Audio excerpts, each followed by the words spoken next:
అందరికీ నమస్కారం. నేను మీ డాక్టర్ వరలక్ష్మి. ఈరోజు ఈ వీడియోలో చాలామంది కామన్‌గా సఫర్ అయ్యే ప్రాబ్లమ్ వచ్చేసరికి గ్యాస్ట్రిక్ కంప్లెయింట్స్. ఈ గ్యాస్ట్రిక్ కంప్లెయింట్స్‌లో కూడా చాలా రకాలుంటాయి. ఈరోజు హైపర్ ఎసిడిటీ, పొట్టలో మంటగా అనిపించడం, ఇంకా తిన్న వెంటనే ఆహారం కూడా మళ్ళీ తిరిగి గొంతులోనికి వస్తున్నట్టు అనిపించడం, ఎక్కువ తేనుపులు, పొట్ట ఉబ్బరం చేయడం ఇలాంటి సమస్యల కోసం ఈరోజు డిస్కస్ చేద్దాం. అసలు ఈ సమస్యలు ఎందుకొస్తాయి? వీటి నుంచి బయటపడడానికి మనం ఎలాంటి జాగ్రత్తలు తీసుకోవాలి? ఇలాంటి కేసెస్‌లో వైద్యం ఏ విధంగా ఉంటది? అనేది ఈ వీడియోలో మనం వివరంగా తెలుసుకుందాం.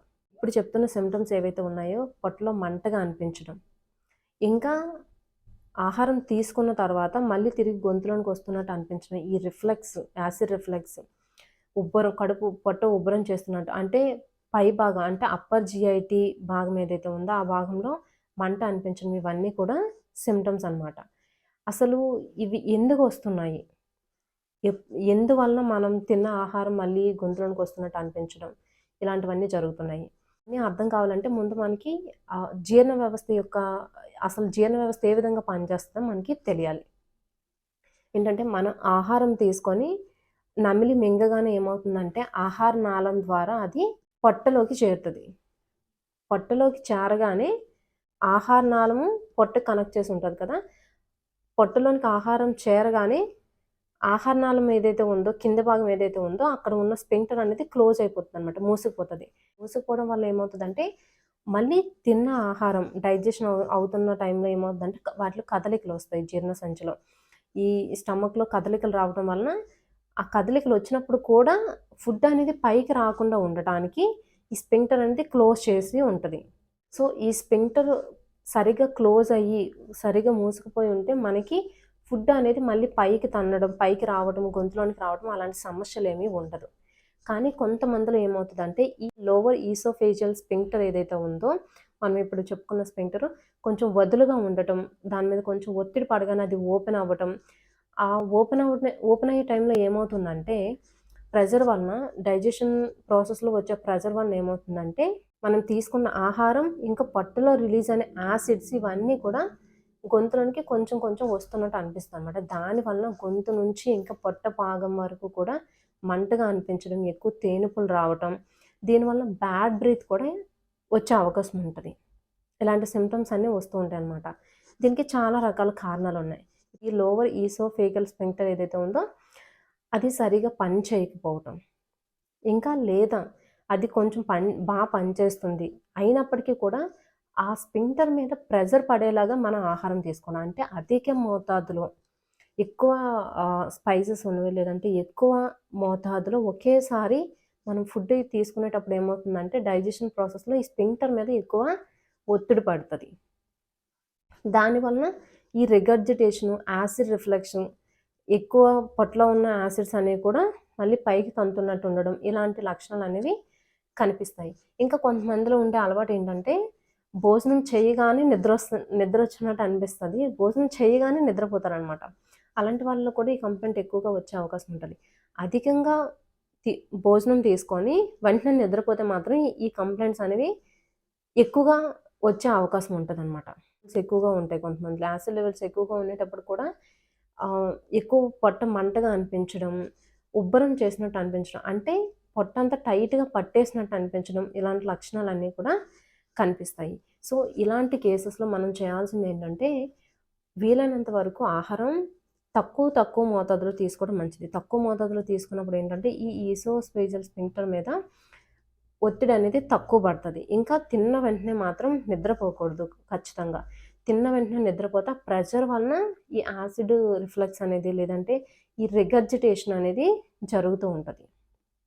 ఇంకా యాసిడ్ లెవెల్స్‌ని అధికంగా పెంచే ఆహారాన్ని మనం అవాయిడ్ చేయాలి. అంటే పుల్లగా ఉండే ఆహార పదార్థాలు, చింతపండుతో చేసిన పదార్థాలు లేదంటే ఎక్కువ స్పైసెస్ ఉన్న ఆహార పదార్థాలు తీసుకోకూడదు. కొంతమంది మనకి తెలియకుండా చేసే మిస్టేక్ ఏంటంటే ఎక్కువ స్పైసెస్ ఉన్నవి రుచికి బావుంటాయి. అప్పుడు మనం ఏం చేస్తామంటే ఎక్కువ మోతాదులో తీసుకుంటాము. ఎక్కువ మోతాదులో తీసుకోవడం, స్పైసెస్ ఎక్కువ ఉండడం ఈ కాంబినేషన్ ఏదైతే ఉందో అవి ఈ గ్యాస్ట్రిక్ కంప్లెయింట్స్‌కి ఇప్పుడు చెప్తున్న ఎసిడిటీ వాటికి మెయిన్ కారణం. ఇంకా మనకుండే కొన్ని రకాల అలవాట్లు. టీ, కాఫీలు తాగొచ్చు. కాకపోతే ఏంటంటే అధిక మోతాదులో తీసుకున్న వాళ్ళకి కూడా ఎక్కువ యాసిడ్ లెవెల్స్ పెరగటము, తర్వాత పొట్టలో మంటగా అనిపించడము ఇవన్నీ కూడా జరుగుతాయి. ఇంకా ఆల్కహాలు. ఈ ఆల్కహాల్ తీసుకునే వల్ల ఏమవుతుందంటే పొట్ట జీర్ణ సంచిలో ఏంటంటే మనకి యాసిడ్స్ రిలీజ్ అవుతాయి కదా! ఈ యాసిడ్స్ రిలీజ్ అయినప్పుడు వాటి నుంచి మనం ప్రొటెక్టివ్‌గా ఉండడం కోసం ఒక మంచి మ్యూకస్ లేయర్ అనేది ఉంటదనమాట.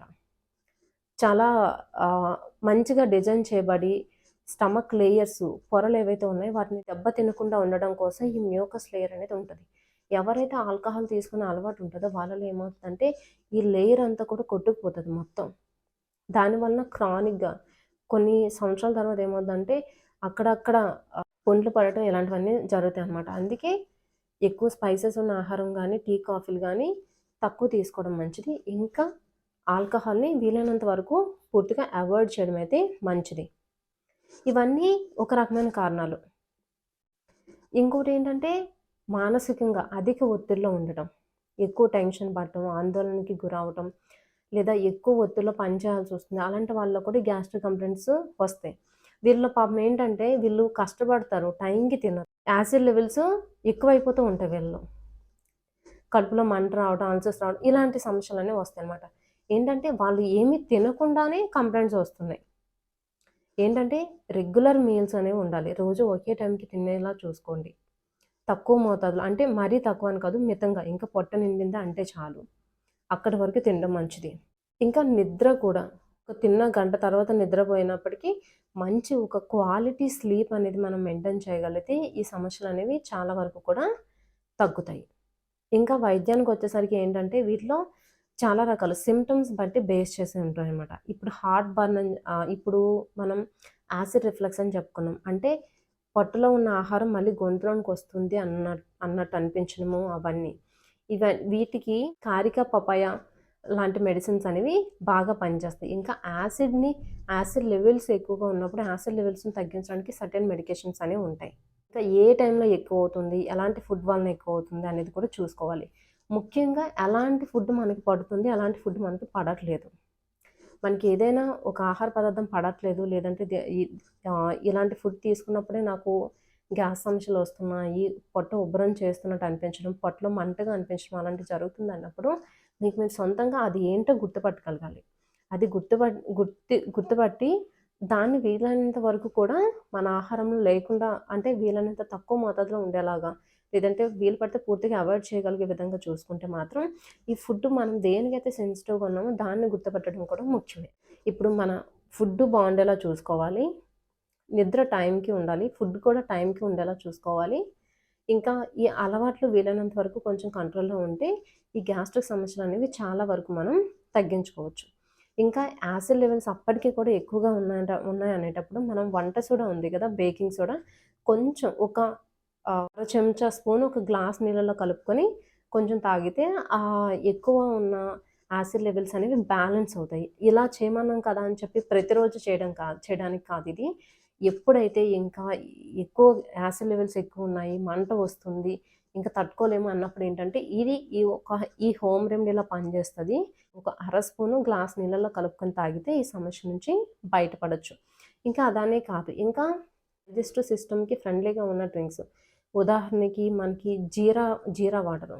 జీరాని ముందు పూటే నానబెట్టుకొని బాగా ఆ నీళ్ళని బాగా బాయిల్ చేసి వడగట్టి తాగినా కూడా ఈ సమస్య నుంచి బయటపడొచ్చు. వాము కూడా మన వంటగదిలో ఉండే వాము, జీరా ఇవి కూడా ఈ యాసిడ్ లెవెల్స్‌ని తగ్గించడానికి చాలా బాగా హెల్ప్ చేస్తాయి.